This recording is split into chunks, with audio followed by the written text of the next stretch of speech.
You're listening to the Meet the Farmers podcast with me, your host, Ben Eagle. Please remember to subscribe to the show wherever you are listening.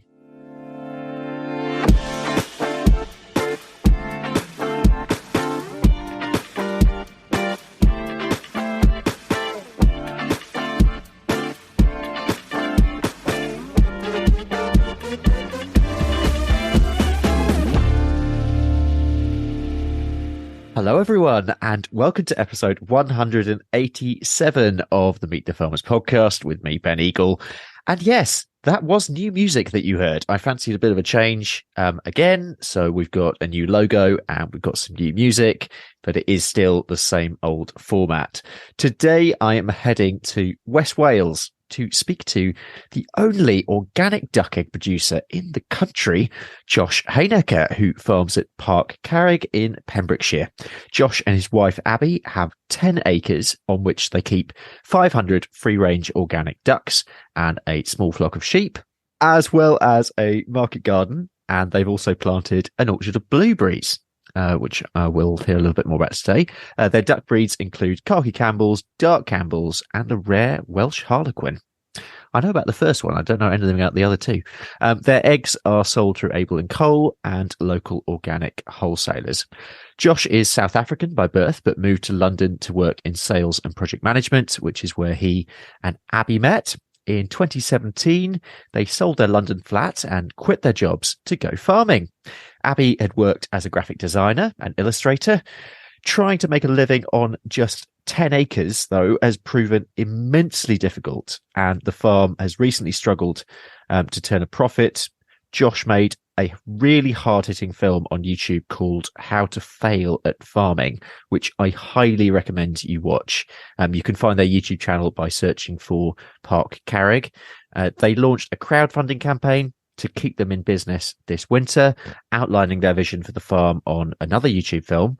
And this vision included moving away from soy and their duck feed and building a compost business.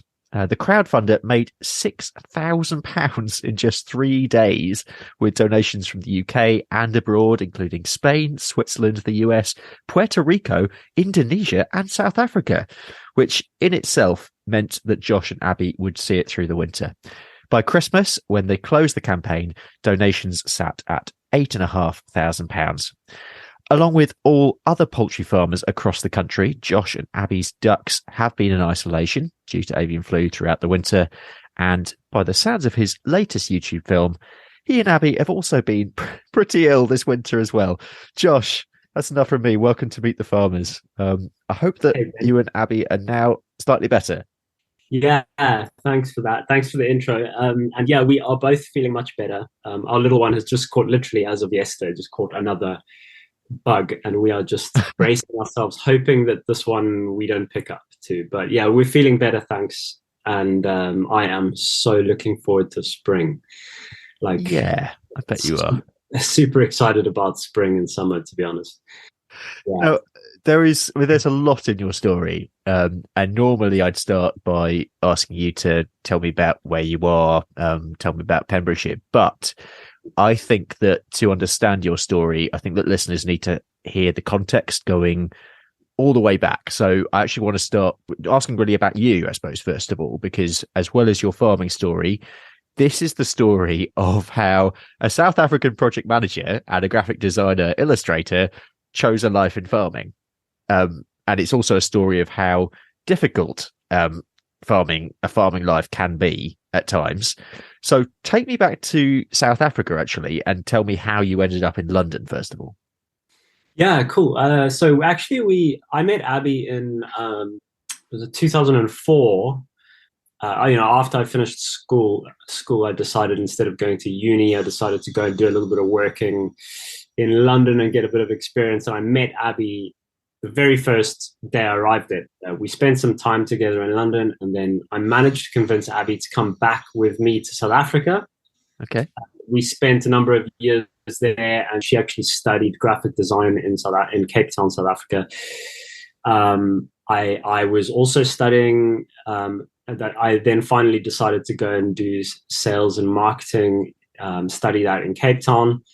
And then we got married and decided to go back to London to go and have a go at the big city and the bright lights. And so that was in, interestingly enough, I arrived in London with essentially no real work experience. I had been working part-time, but not since I left uni. And I arrived in end of 2008 and started looking for a job in 2009. So that was right in the middle of the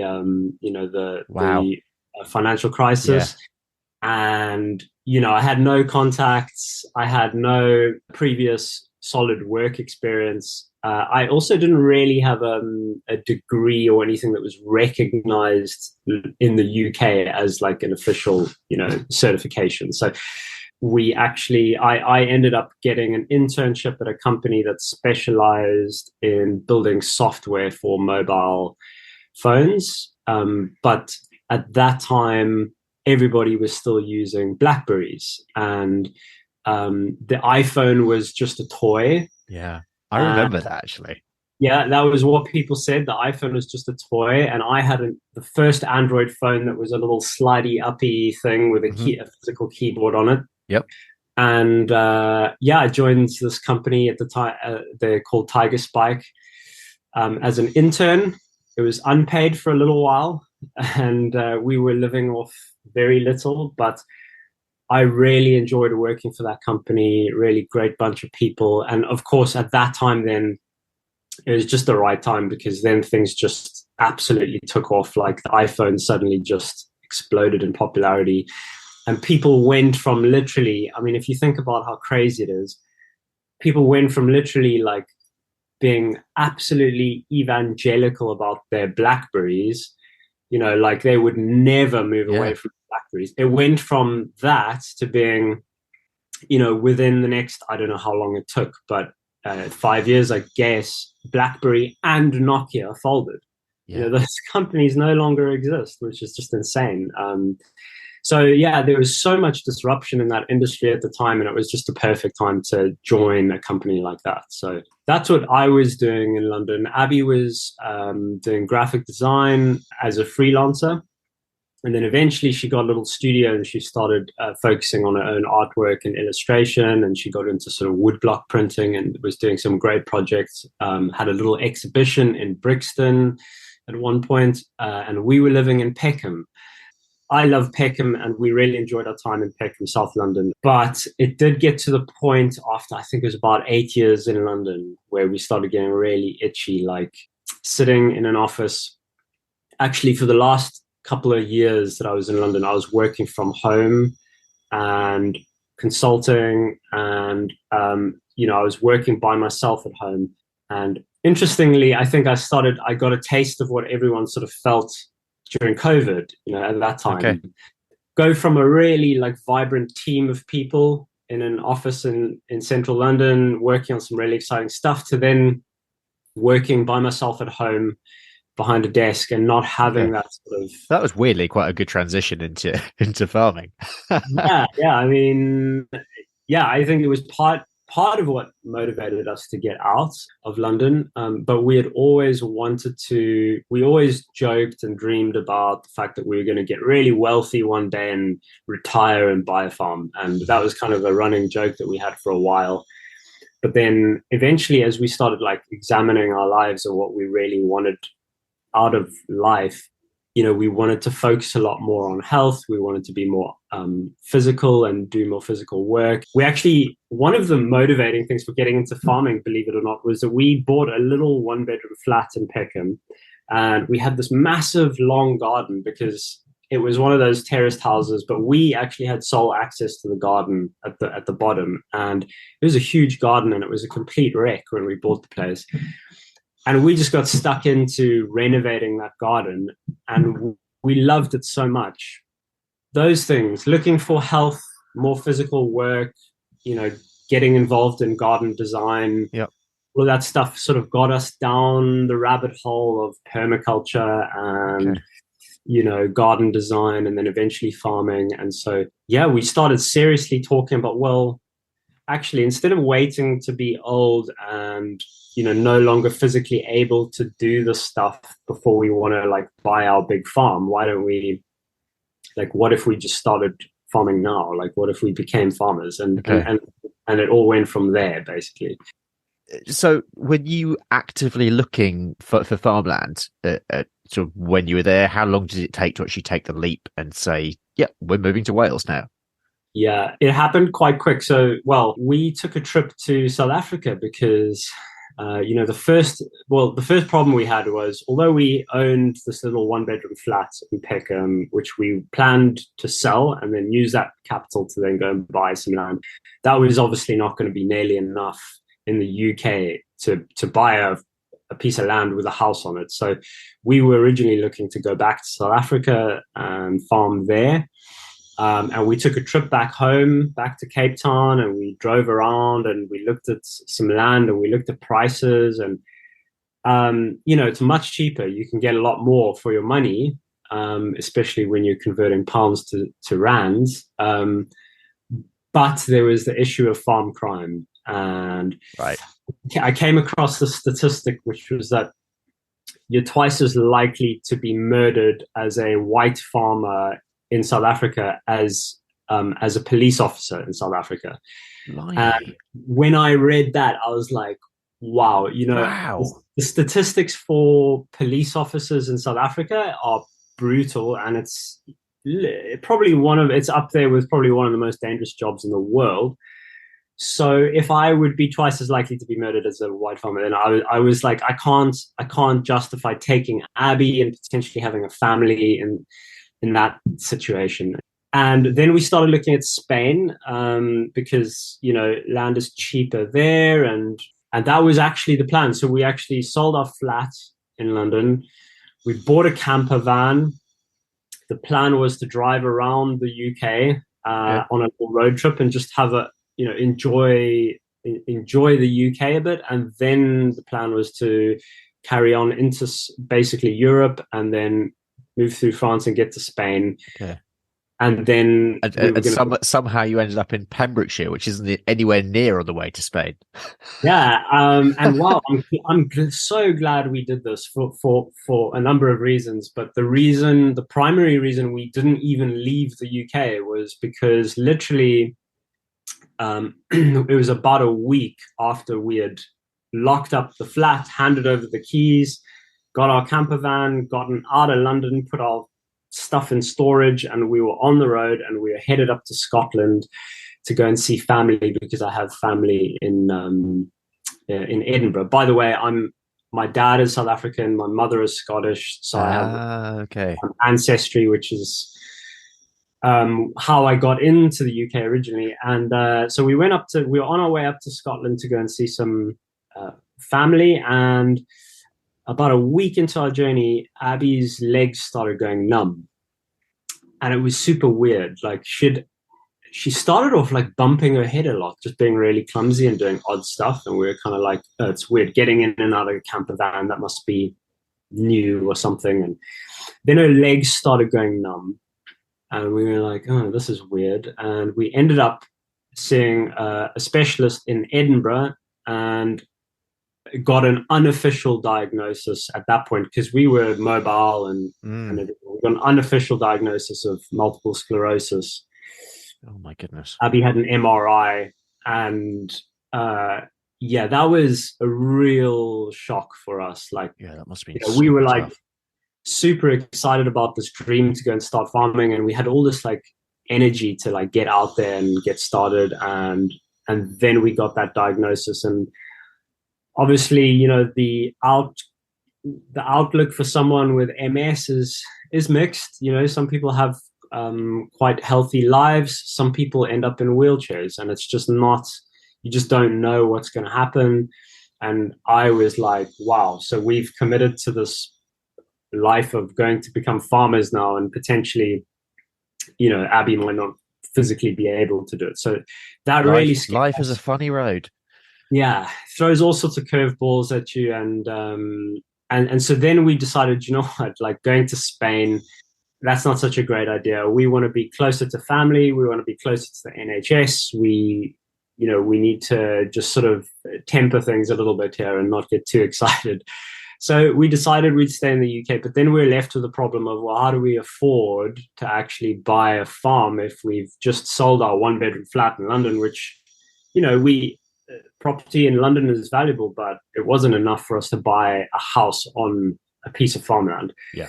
After paying back our mortgage and everything. So we ended up going down this rabbit hole, and we were originally actually going to go and do a one planet development in Wales, which is an interesting policy that exists in Wales and Wales only. I was going to say, tell us more about that. I haven't come across that.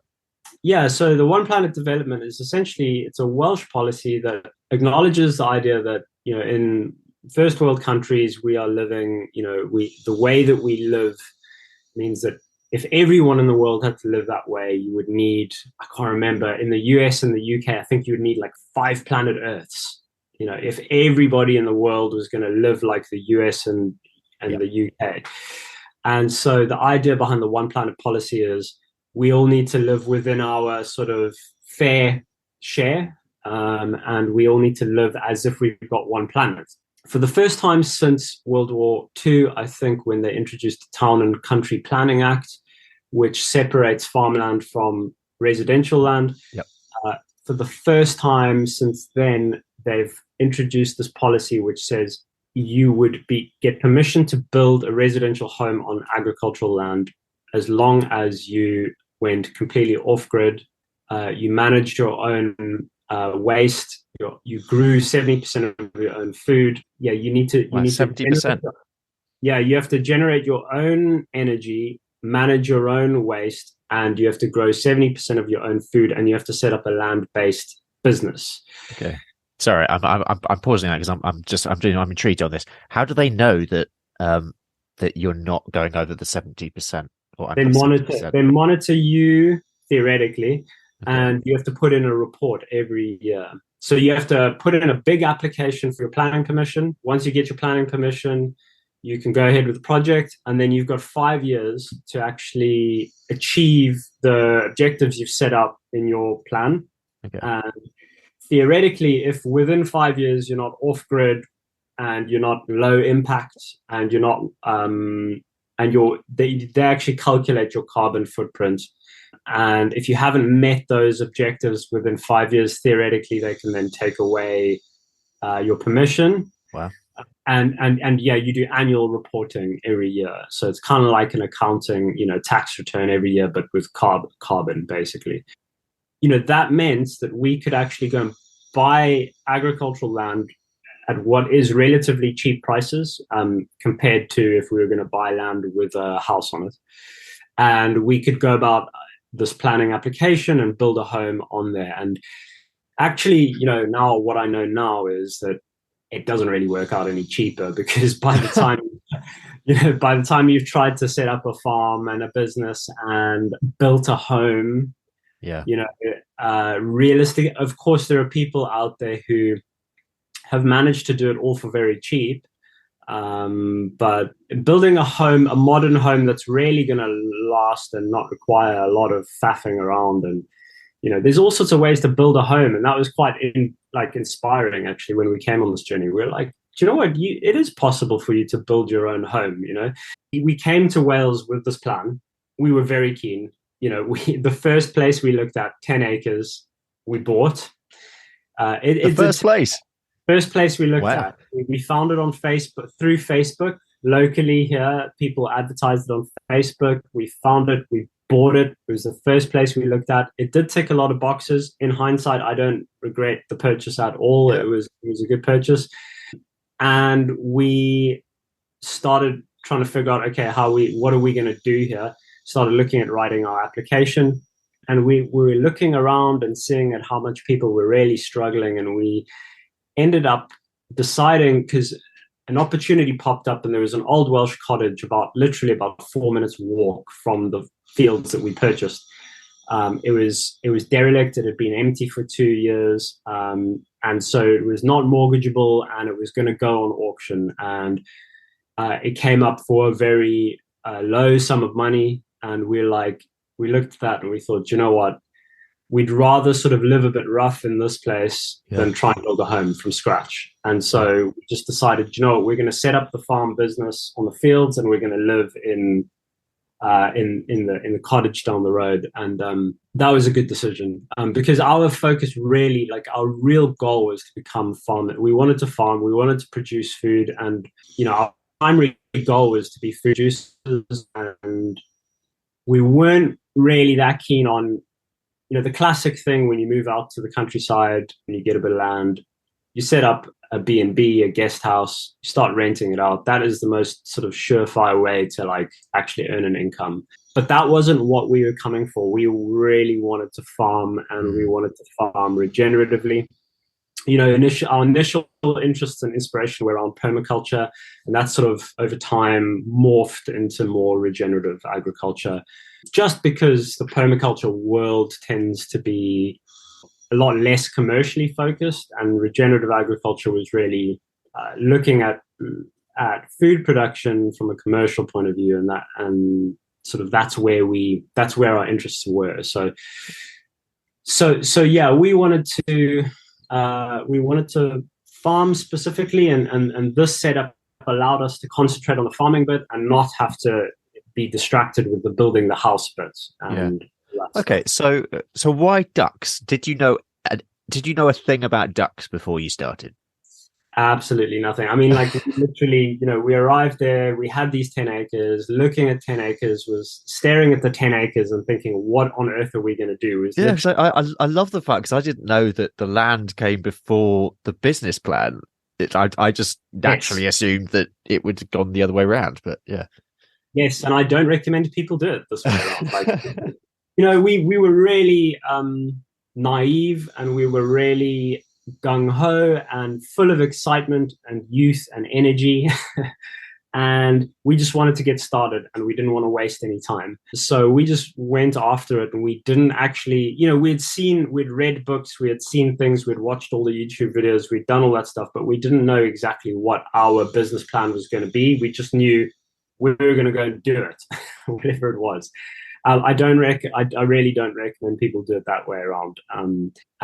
But yeah, when we were looking at those 10 blank acres of pasture, we were like, what are we going to do here? You know, it had been used to graze sheep and cows, you know, for generations before, but clearly that wasn't going to be, we weren't going to earn a living doing that on 10 acres. But why ducks? Well, you know, my background being sales and marketing, I could see that ducks were a niche product that weren't very common. Or duck eggs, shall I say, were a niche product that weren't very common. They weren't being done organically at the time. There was one other producer doing it organically at the time, but there were very few. And that, from a commercial point of view, that was one of the reasons we decided. The other reason is that, like, they're really well suited to whales compared to chickens. You know, like, they are wearing essentially a waterproof sleeping bag, and they're super warm and super, like, they love the rain, they love the wet, and so they just felt a lot more appropriate for the climate. Yeah, so plus they're just incredibly beautiful characters. I just love the way they waddle around, and they're just awesome. We got 7 ducks as a little experiment, and we just sort of fell in love with them, and we're like, yeah, this is really cool. Plus, the whole permaculture world is all about ducks. I mean, ducks are, any permaculture farm tends to have a duck in it. So when we looked around and we thought, why is no one doing ducks? Like, you know, it's in all the garden. All the permaculture projects seem to have, you know, at least a couple ducks. Why is no one doing it commercially? And maybe we'll get onto this later. Yeah, I was going to say, because I want to tackle that now, because we mentioned that word commercial, and then whenever, and I've seen this with other people with really specific things where, I mean, you are, which is a great thing to say, you are the only, or say it again, the only organic duck egg producer in the country. So, but why is that? Yeah. Again, just purely focusing on the commercial aspects again, because again, you, as we know, you have been struggling as well recently. So I'm bang on with you that if you have a niche, then it has to in some way be a good thing. So what is the answer to that question, do you think? there's a number of reasons, and I'm learning all the time. Like, I think that chickens are easier to do in a large scale, commercially. Like, there's a number of reasons why they're easier to do on an industrial scale, and they've been bred over the years to be incredibly productive. So the genetics are there. It's really easy to pick up some incredibly productive chickens. The genetics are there and available. The eggs, one of the biggest downsides of keeping ducks for eggs commercially is that they are ground nesting birds, so they lay on the ground and they will not go and lay in a raised up nest box. Okay. When you're doing something at scale, and when you're trying to put together a nice product that you can be proud of and that people like to look at and eat, it becomes difficult because you have to try and keep those eggs clean because they are being laid on the ground. Ducks also want to bury the eggs, so their instinct is to literally make a bowl in the ground and then lay the eggs in there and cover it up from predators. So cleanliness of eggs means there's more labor, and we've worked so hard to set up our system so that our eggs are clean, or as clean as you can expect in the house when we collect them, and that's fine. But because they're white, once you put them in a box, even though they are good, they are clean enough, the dirt just shows up.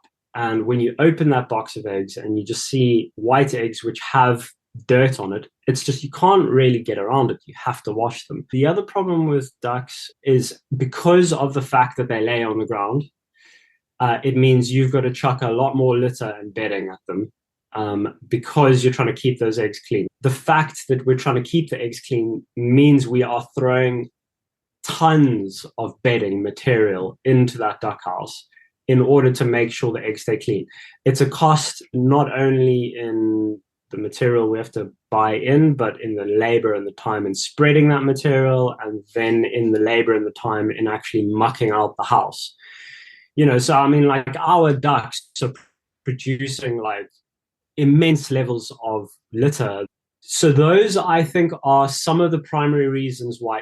There are some benefits to ducks, though. Like, yeah, I was going to say, I was just going to say, yeah, let's go on the positives. Apart from the fact, that, dare I say, I mean, listeners, if you haven't actually tried a duck egg before, do, because they are just delicious. They really are. Yeah. One other thing to just say on the downside is, the other thing is, ducks eat a much larger quantity of feed compared to a chicken. They also lay a larger egg, so you do get increased egg, but you also have to feed them more. So I think just overall, when you add that up across a huge flock, it makes a very big difference. Like, I think a chicken will eat 120, 30 grams of feed a day. A duck will eat like 150 to 200 grams of feed a day. So you add that up over 20,000 and it gets immense. So, but on the other hand, duck eggs, beautiful, awesome product, more nutritious than chicken eggs, bigger than chicken eggs. It is a bit of a Marmite product. Like, some people just don't like the texture and the flavor. I think that's mostly because they're just used to chicken eggs. And so that's probably primarily the reason. But once you get hooked on duck eggs, it is kind of hard to go back to chicken eggs. The other benefit with ducks is, apart from their incredible hardiness, really hardy in terms of being weatherproof, also like way less diseases and problems with ducks compared to chickens. You don't have to worry about things like red mites with ducks.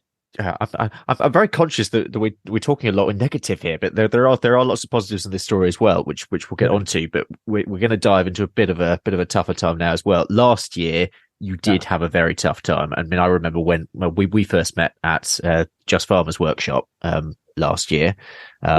And which is where I got to know a little bit about your story. But last year was very tough. Take us through the process of, I suppose, how these challenges developed and how you got to the stage of making the How to Fail at Farming video. Okay, so when we did come on this journey, I did say I was naive about everything farming related, but I did realize that farming is essentially a really difficult industry to come into. I don't think I realized the extent to which my lack of experience was going to be a real challenge. So, we've been doing this now for 7 years, and we've had to learn a lot. It's taken a long time for us to sort of decide exactly what we're doing, what we're focusing on. And so a large part of our failure really is to do with the fact that we are inexperienced and that we've made a lot of mistakes along the way. And in the first part one of How to Fail at Farming, I highlighted that we have made a lot of mistakes. And the amount of money that you need to throw at a farm when it's 10 acres of literally grass and you have no infrastructure and you want to do poultry, which require infrastructure. Yeah. We've poured a lot of money into it. We've taken out, first we started by spending all of our savings that we had from our sale of our flat in London. Then we took out a small loan, and then we took out another small loan. Because we had a good signal from the market, we had a customer that was like, we love your eggs, we love your product, our customers love your eggs, we want more, we'll take as much as you can basically provide us. So we started scaling up. We got ourselves a feed bin, we got ourselves a nice big duck house. We had already had a bit of experience with avian flu, where we had to keep the birds in over a few winters. So we were like, do you know what, when we do our new house, we're going to have a lot more space. So we were scaling up, but the business was not yet profitable. I mean, we were very much still pouring investment in and learning. Of course. And then the real nail in the coffin for us was a combination of two things. One was feed price inflation linked to Ukraine and all the geopolitical stuff. So feed prices shot up like 50% or whatever it was, massive feed increases. And we were so busy focusing on farming and getting things on the day-to-day. Yeah. The day-to-day, I should have increased my prices quicker than I did. I was worried because our prices were already really premium because we are small scale and it is expensive to produce duck eggs. So our prices were already premium, which was making me hesitant to sort of, I was concerned about increasing the prices too much. I must give, we had a little bit of resistance in the beginning from our retailer as to whether or not they would, accept price increases. But I think hats off to them. They very quickly, realized the situation, the severity of the situation. But basically the feed prices rocketed, and we didn't increase those feed prices fast enough to keep up with the feed price inflation. And so that was one half of the problem. The other half of the problem was that we are doing something quite different with our flock in terms of the fact that we're trying to keep our ducks for multiple seasons. So we're not keeping our birds for a single 12-month period and then culling them or selling them on. We're actually allowing them to molt, change their feathers, and then come back into lay for a second season. And trying to do that, it's very uncommon to do that. It turns out that it's actually more common with the very few duck producers in the world than I realized. Duck producers seem to do that more often than chicken producers. But basically, there's not that much information on how to really do that properly. And it's a real science. And it's a bit like trying to read tea leaves when you don't know what you're doing, because you're basically expecting, you're trying to get your whole flock to at the same time molt, change their feathers, and then come back into lay, and trying to actually get them all to cooperate with you and do it at the right time, incredibly difficult. Yeah. So we were trying to do that at the same time as the feed price inflation. And what that meant was that for a period, our lay rate was massively reduced. So we were feeding like 600 birds and we were getting like, nowhere near the lay rates that we needed. So that combination was a killer, really, really bad combination for a poultry business. And so that's what I mean when I say we've made a lot of mistakes. I'm still planning on keeping our ducks for multiple seasons. We're still going to be molting them. We're still going to have that routine, but I'm learning now a lot more about the intricate details of how to do that properly. and how to time it correctly and make sure that your production is, exactly when you are and aren't going to have eggs. But I think that overall, the feed price was literally, it was like every time I was calling for another load, it was just a massive jump in the price and of feed. So that all of those things combined meant that the business just ran into cash flow problems. And it got to the point where I was like, I don't think we're going to have enough money. We didn't have enough money to buy our next load of feed. And I could see, you can see in the feed bin the feed dropping, and I could see, okay, this is it now. I mean, we've been through a number of periods over the last 7 years where we thought, oh, things are looking so dodgy. Are we going to make it? Are we not? Yeah. But this got to a point where, I could see it coming, and I thought, do you know what, this is it. I think this is finally the nail in the coffin for us. I think this will be the moment that we completely crash. And Josh, that must have been so hard. Yeah, it was rough, but you know what? There was a part of me, it'll be a relief, because it was it has been 7 years of just pouring money and time into it. We haven't taken a holiday in 7 years. I live in one of the most beautiful parts of the country, and honestly, I hardly know anything about the local tourist stuff here. We never go to the beach. We never go and do the beautiful things that you can do around here.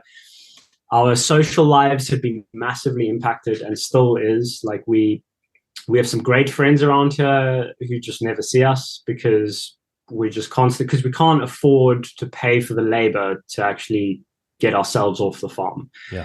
And so from that point of view, I was like, do you know what? If everything fails, because when we set out on this journey, I was like, worst case scenario is we fail and I'll go back and get a job. That's the worst case scenario, is I end up back in an office. And I was ready to do that.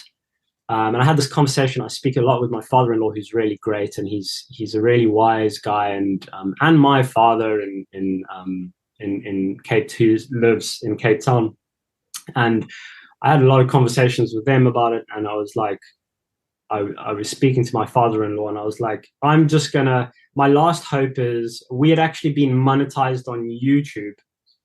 Not by accident, but like I hadn't set our YouTube channel had a few random videos on it. Yeah. But there was another YouTuber who did a video about our farm, and that got like millions of views. And as a result, people went and found our channel on YouTube, subscribed to it. And so I had this email from YouTube saying, you've been monetized.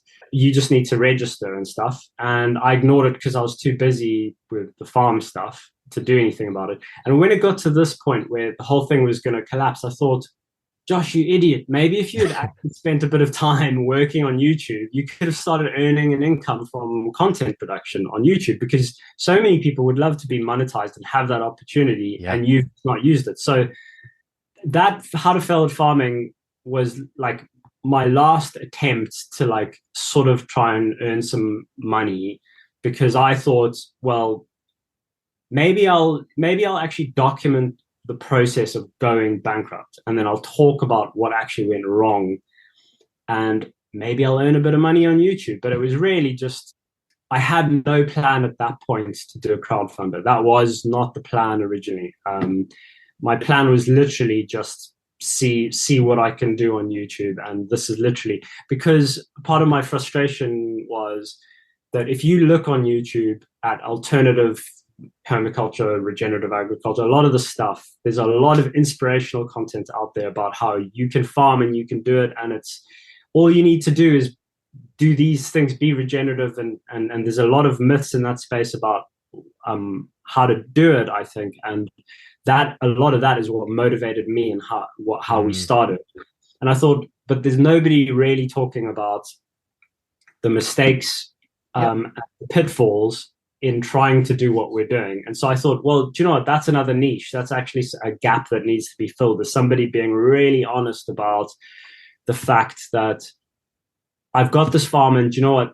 I'm not making money from a book or a YouTube channel or something else that's actually supporting the farm primarily. I am purely trying to do food production here. And there's challenges that come with that. So I thought that was the motivation behind the How to Fail at Farming series. And then what happened was, after I released part one, I got a lot of people who were just really like supportive and really frustrated that they couldn't help. Okay. And what I didn't realize, someone else had already previously said to me, "Why don't you do a crowdfunding?" And I was like, no, I don't. That's not what our goal is. We don't want to take free money. And I also said, I don't have that many followers. I had like, right now we've got 2,000 followers on Instagram and stuff. And I was like, I don't really think we're going to manage to do much on, crowdfunding, and it's not my plan. So I had that recommendation in the past, but after doing part one of How to Fail at Farming, I was amazed actually at who popped up. People just come out of the woodworks, and that people are just like, there are so many people out there who just really wanted to see us keep going. And people started saying, do a GoFundMe, we ended up using Indiegogo in the end, but they were saying like, I would donate, I would like to help. And then one of my best friends from South Africa called me up as soon as he saw the video pop up. And he was like, you've got to do a crowdfunding campaign. Like, you cannot. And I was kind of arguing against him. And he said, look, you cannot. You've been at this for 7 years. We need more of this. You cannot just let it all. You can't just give up. So Abi and I were really hesitant, but we decided, we're going to do a crowdfunding campaign. And Abi did some artwork. Yeah, because this is the thing, is because Abi's an amazing artist, and this is again, so it's utilizing another skill that you both have as part of the overall whole. Yes, yeah, and so we sold some prints. Abi did some lino cut prints of ducks. She did some computer based illustrations of ducks, and we sold those. But do you know what? There were quite a few people who were literally like, they refused to take anything because they wanted just to give us the money. That's not why they were doing it. They didn't want us to have to, because they could see it was going to generate work for us to put together this artwork. And there's a lot of people who just donated and said, I don't want you to spend any more time on me. I just want to give you some money. And we were just like absolutely amazed. We raised, as you said in the intro, we raised 8,000 on the Indiegogo campaign, but there was also some people, who came directly to us, and for whatever reason, they didn't want to go through Indiegogo. And there was a guy in America who just contacted us out of the blue and said, I want to send you a check. And he just sent us a check in the post. So we raised over £10,000 in total. And yeah, so it wasn't part of the plan, but it turned out to be an incredible thing, really. We wouldn't be any longer. We definitely would not be here any longer if it wasn't for that. Yeah. I'm conscious of time, but there are two things I want to follow on from this. The first is, firstly, congratulations, and that is amazing to have raised that much in such a short amount of time. And I'm so thrilled that it managed to carry you through certainly the winter. How does this add into that horrible word called sustainability? How do you then take that and ensure that the next 12 months, that you're not in 12 months time, you're not in the same issue, in the same boat? Yeah. So financial sustainability. Financial sustainability, yeah. The campaign we did for the crowdfunder was saying, look, we were really honest about the fact that our farm business was not resilient enough. And we could have some money to help us keep going. Sort of, what's the point? What's the point in just sort of keeping us on life support for another 3 or 4 or 5 or 6 months? We needed to reinvent the business. And we actually in the crowdfunder, we shot for, we needed a minimum of, I think I said in the campaign, we needed a minimum of $5,000 to keep going, to get through the winter, and that we would problem solve from there. But we also pitched a bigger vision, which was quite a lot of money, and it was £70,000 to essentially try to take ourselves off soy-based feed, and I'm really excited about how things are evolving around insect production for poultry. And so I wanted to get the business onto insect production to feed the ducks. And what that would mean is we'd be able to take local food waste, feed it to insects, grow the insects on, feed that to ducks. But the reason why that's so expensive is because our farm has no infrastructure on it.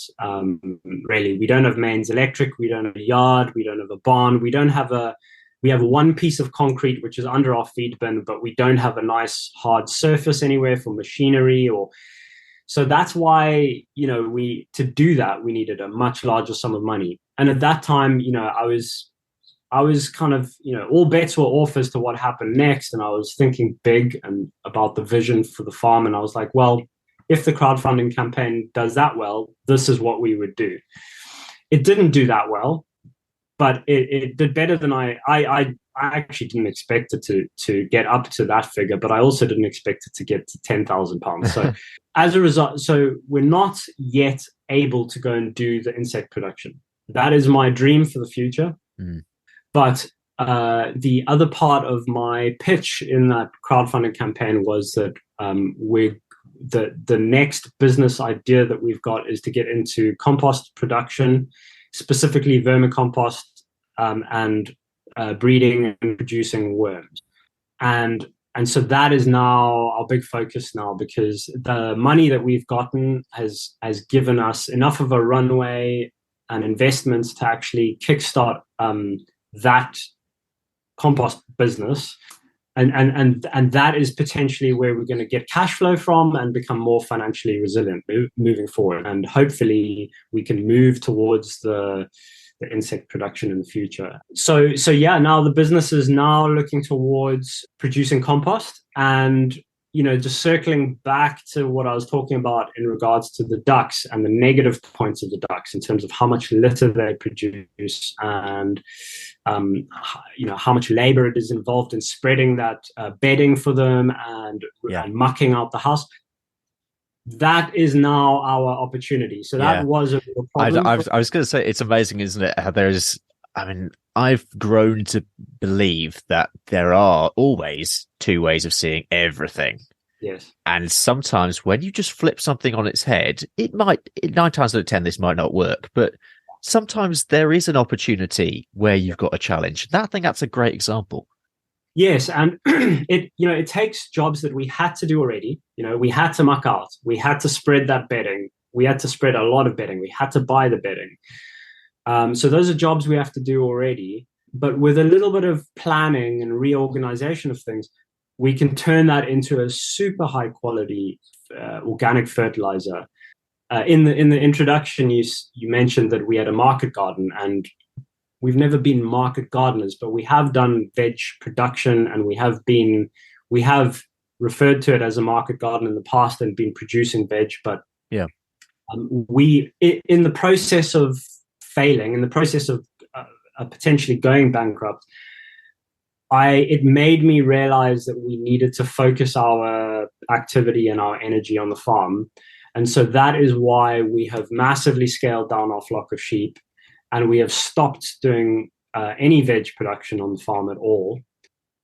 The most common myth out there that I would like to, in my opinion, is actually not true, is that stacking enterprises is how you become more profitable. And kind of the smaller you are as a farm, the more you need to diversify and stack your enterprises. And my belief, my theory is that it's the opposite. The larger your farm is, the more important it is to stack enterprises, because you can actually reach an economy of scale on each one of those. But when you are small, and when it is just you and your wife, or like you and your partner running a farm, trying to diversify so much or stack enterprises so much is a recipe. I think it's a recipe for disaster. I think it's the wrong advice personally. Like, I think there are some circumstances where it might work, but so what we're doing, so my theory is, and it's just a theory at this point, is that if you are a really small producer, it's better to specialize and be more circular in that business than it is to sort of stack multiple different farm enterprises on top of one another. So in our case, we are looking to specialize, focus more on the duck business and make it more circular, produce that compost and produce the worms. You could say we're stacking enterprises because we got compost and worms and ducks, but they are all directly related. There is, when I do one task for the ducks, it's directly benefiting the worms, and it's quite a tight system. So we're no longer doing veg production. We're no longer really doing sheep. I keep the sheep because I love the sheep and I love the genetics we've got. We've got the blueberry patch, which is, it's fruit production, but for reasons which we probably don't have time to get into now, it's not going to be efficient or profitable. We're not going to benefit from economies of scale there. And so really the blueberry business the blueberry patch is actually more for the ducks than it is anything else. Okay. We have got a little Airbnb on the farm now, and that allows people to do pick your own in the blueberry patch. But as a commercial venture, the blueberry patch, unless we were doing it at much bigger scale and really focusing on it, it's not going to be a commercially viable thing for us. So, some people get frustrated with me when I say this in the regenerative permaculture space. They get annoyed. What I'm not saying is that we don't want diversity on the farm. We want lots of trees. We want lots of wildlife. We want to increase biodiversity. We want lots of biological diversity on the farm. But in terms of our business, my feeling is that we want more focus, more specialization, and more circularity in that. So by recycling the manure and the waste of the ducks, for example, and really focusing on getting that honed in. Because what I've realized is that there is a whole lifetime of learnings on the duck egg business and keeping ducks that we could spend, many lifetimes on. So how are we meant to be good at market gardening, keeping sheep, keeping ducks, managing blueberries? We can't do all that stuff. So diversity on farms is great, but be careful in terms of the commercial side of things, not to spread yourself too thin. I want to reflect on failure itself. Mm-hmm. And I'm really interested to hear how you see failure, because honestly, I admire you and Abi so much for your resilience. And I remember we talked about this personally at the Just Farmers workshop as well. I had a pretty rough year last year as well. And in the past, I perhaps perceived failure in a very negative way. And I think this is quite common. And I see a lot of other people who do this as well. You try a lot of things, you do a lot of different things. And ultimately, if you put yourself out there with something, so not everything's going to go the way that you perhaps expect, and that's a key word. It's going to go. But again, going back to this idea that there are two ways of seeing everything, there are learning points in failure. If you never fail, in inverted commas, you never learn. And I think what I admire you guys so much for is that you are taking those learning points and think, okay, we're coming up against a challenge here. What are we going to do about it? So my question is, how do you perceive failure? Yeah, that's a really good question, because when I did that YouTube series, quite a few people were like, Josh, you haven't failed. And I think they got I don't know if they got the impression that I was sort of, I don't know, not feeling sorry for ourselves, but sort of being really harsh on ourselves. I'm not afraid of failure. I think it's funny. It's an F word. It's quite a triggering word. Yeah. People don't like it. But I think it's really important to talk about what's gone wrong and what you shouldn't do. The whole YouTube space or sort of online space about farming is what you should do. And in our case, we actually went and tried to do those things, and there were certain things that really didn't work. I think it's important just to be honest and share what didn't work. Ultimately, I don't think that we are failures or that we failed. I think, being quite honest, I'm really proud of what we've achieved and what we've done. But it's also really important just to acknowledge the mistakes that you've made and what you could have done better. because that way other people get to learn. Yeah, how do I see failure? I mean, I I'm a big fan. I actually just posted a story on our Instagram account recently. There's a little book that I've got. It's sort of a book about stoicism, and I really like it. And the name of the book is "The Obstacle Is the Way." And it comes back to this idea of looking at some of the less profitable parts of the duck egg enterprise, like the manure, for example, and flipping that on its head and turning it into an opportunity. And so I think that, yeah, failure is a really important part of any entrepreneurial journey. I don't think there's been any successful entrepreneurs that haven't failed along the way, completely made mistakes, shall we say. But, I chose the term because it's an alliteration, fail at farming, Mm-hmm. It's a triggering word. It grabs people's attention, but I think it's important to just be what I wanted to be in that YouTube series was just brutally honest and just like straightforward. Because we had done so much on social media, over the years, that just made our lives look idyllic, because ultimately we were always posting the good pictures on social media. And I think there are so many people who are just absolutely so surprised by the fact that we were struggling, because they had seen the surface of it all on social media. Absolutely. And this is a big issue. It's a really big issue generally. It's not like we were setting out to hide anything. We were just like, well, we've got a brand and a farm. Why would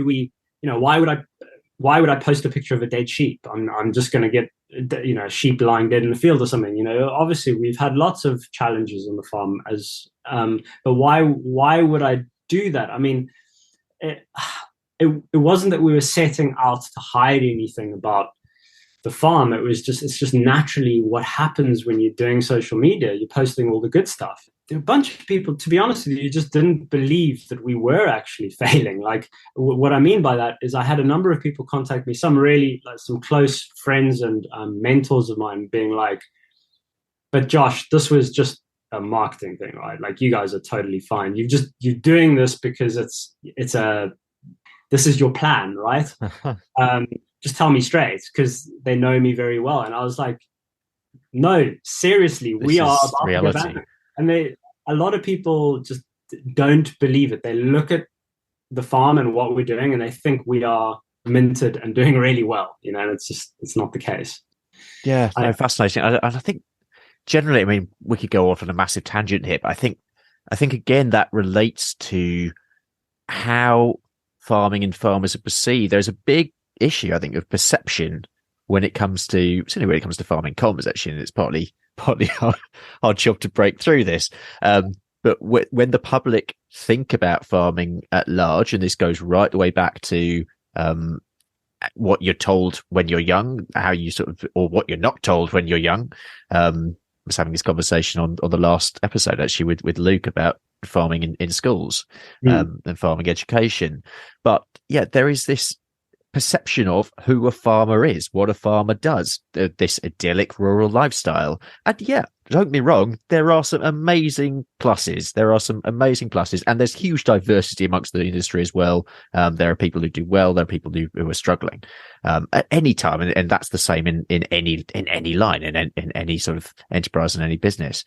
But this sense of perception, I think, it's a massive issue. And I think all we need to do is just, as I think you've done brilliantly, is just tell your story the way it is, and just be honest to yourself in the way you're telling that story. Simple. Well, maybe not simple, but I must raise another point, actually, because speaking to family and friends and stuff, they can't understand. They're like, but if farming is so unprofitable, then how are all these farmers around? Like, surely Absolutely. people are making money farming, and obviously there are some very skilled farmers out there who are probably making money, I imagine. But like, on the whole, my realization has been that they're just making it work through sheer grit and determination. Most farmers are just making it work, and by that I mean, they've got multiple jobs. They are working all hours of the day, and they are burning the candle at every end, and they are just making it work.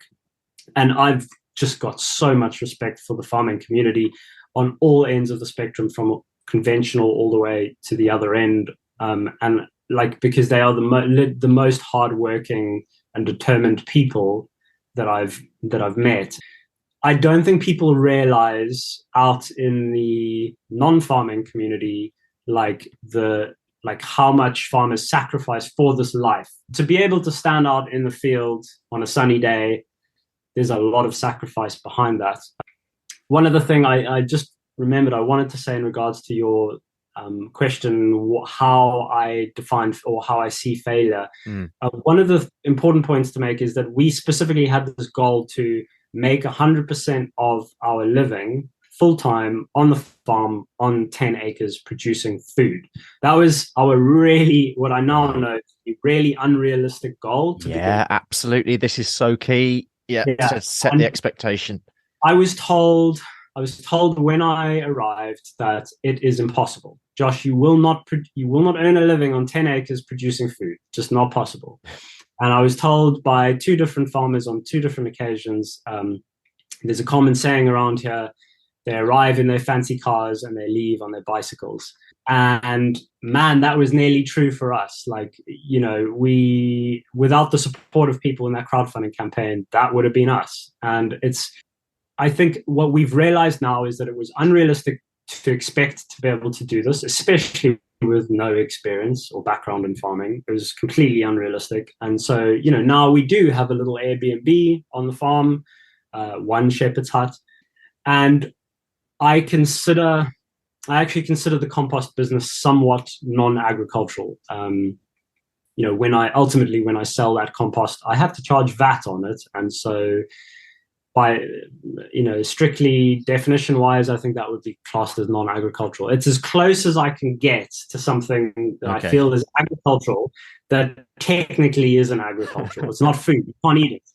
So, but that is specifically where we did fail at our objective.